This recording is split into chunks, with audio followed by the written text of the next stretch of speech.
ராசி இல்லை இவள் என பலர் கூற்றிய போது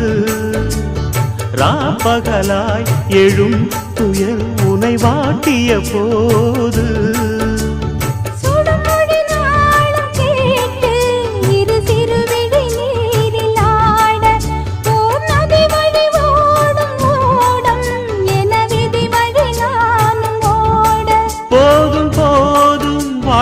என்று ஏழை மாது எண்ணும் போது நானும் அணைத்திடும் பூமிக்கொரு பாரம் என்று எண்ணி இருந்தேன் பூமுடிக்க யாரும் இன்றி கண்ணி இருந்தேன் சொந்தமின்றி பந்தமின்றி நானும் இருந்தேன் பொட்டு ஒன்று தொட்டு வைத்து பூவை அடைந்தேன் நன்றி சொல்லவே உனக்கு என் மன்னவா